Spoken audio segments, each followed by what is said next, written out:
ಕೊಡ್ಲಿಲ್ಲ. ಏನ್ ಮಾಡೋದು ನಾವು? ಹೆಂಗ್ ಹೋಗೋದು? ರೋಡಲ್ಲಿ ಮಲ್ಕೊಳ್ಬೇಕಾ? ಸಾಮಾನೆಲ್ಲ ಹೆಂಗ್ ಇಕ್ಕೋದು? ನಾವು ಸಾಮಾನು ಇಕ್ತೀನಿ ಅಂತ ಸಾಮಾನೆಲ್ಲ ಆಚೆ ಬೇಕಾಗಿ ಸರ್. ಸಾಮಾನು ವಸ್ತು ಸಾಮಾನುಗಳೆಲ್ಲ ಐತೆ ಸರ್. ಏನ್ ಮಾಡೋದು ನಾವು ಹೇಳಿ? ಹೆಂಗ್ ಹೋಗೋದು? ಯಾರಿಗೆ ಹೇಳೋದು? ನೋಡಿ, BDA ಪ್ರಾಪರ್ಟಿ ಅಂತ ನಮ್ಗೆ ಗೊತ್ತಿಲ್ಲ. 3 ತಿಂಗಳು ಮುಂಚೆ ನಾವು ಮನೆ ತಗೊಂಡಿದ್ದು. ಎಲ್ಲ ಒರಿಜಿನಲ್ ಡಾಕ್ಯುಮೆಂಟ್ಸ್ ಇಲ್ಲಿದೆ. ರಿಜಿಸ್ಟರ್ ಮಾಡಿದ್ದಾರೆ. 3,90,000 ಸ್ಟಾಂಪ್ ಡ್ಯೂಟಿ ನವೆಂಬರ್ 19, 2025 ನಲ್ಲಿ ಕಟ್ಟಿದ್ದೀವಿ.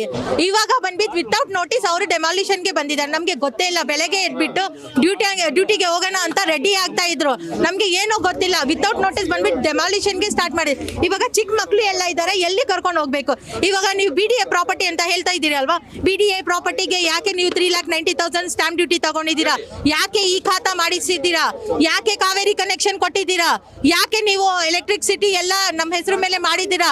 ಈ BDA ಪ್ರಾಪರ್ಟಿ ಅಂದ್ರೆ ಅದೆಲ್ಲ ಆಗಲ್ವಾ? ಕೋರ್ಟ್ ನೋಟಿಸ್ ನಮಗೆ ಮನೆ ಡೆಮಾಲಿಷ್ ಮಾಡೋಕೆ ಬಂದಿದ್ದಾರೆ. ಅಪ್ ಟು ಡೇಟ್ ನಮ್ಮ ಹತ್ರ ಡಾಕ್ಯುಮೆಂಟ್ ಇದೆ. 3 ಮಂತ್ಸ್ ಬ್ಯಾಕ್ ನಾವು ಈ ಮನೆ ತಗೊಂಡಿರೋದು. ರಿಜಿಸ್ಟರ್ಗೆ 3,90,000 ರೂಪಾಯಿ ತಗೊಂಡಿದ್ದಾರೆ.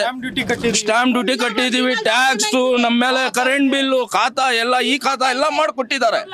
BDA ಪ್ರಾಪರ್ಟಿ ಇನ್ಲೀಗಲ್ ಪ್ರಾಪರ್ಟಿ ಅಂದ್ರೆ ಗೌರ್ಮೆಂಟ್ ಹೆಂಗ್ ನಮ್ಮ ಹತ್ರ ದುಡ್ಡು ತಗೊಂಡ್ರು, ಹೆಂಗ್ ನಮ್ಗೆ ರಿಜಿಸ್ಟರ್ ಮಾಡ್ಕೊಟ್ಟು, ಹೆಂಗ್ ಈ ಖಾತಾ ಮಾಡ್ಕೊಟ್ಟಿದ್ದಾರೆ ಅಂತ ತಾವೇ ಕೇಳ್ಬೇಕು. ಇದು ಸ್ಟಾಂಪ್ ಡ್ಯೂಟಿ 3,90,000 3 ತಿಂಗಳು ಮುಂಚೆ ಆಗಿರೋದು ಸರ್. 19ಗೆ ಆಗಿರೋದು.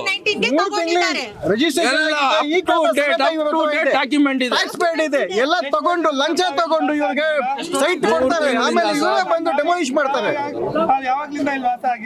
3 ತಿಂಗಳಿಂದ ಸರ್ ಈ ಮನೆಯಲ್ಲಿ ವಾಸ ಆಗಿರೋದು. 3 ತಿಂಗಳಿಂದ ರಿಜಿಸ್ಟರ್ ಮಾಡಿದ್ಮೇಲೆ ಈ ಮನೆಗೆ ಬಂದಿರೋದು.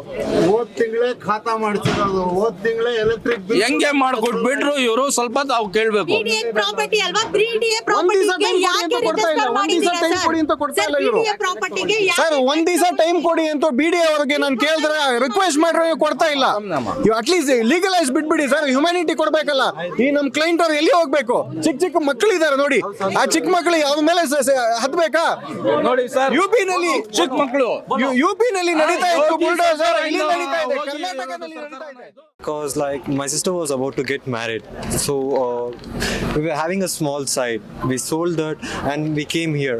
We kept like all the gold, whatever it is, we kept in Manipuram, and we lended loans. Whatever we were having savings, we kept all. Now we have all the documents. Now they are saying just to leave. Now where we should go now?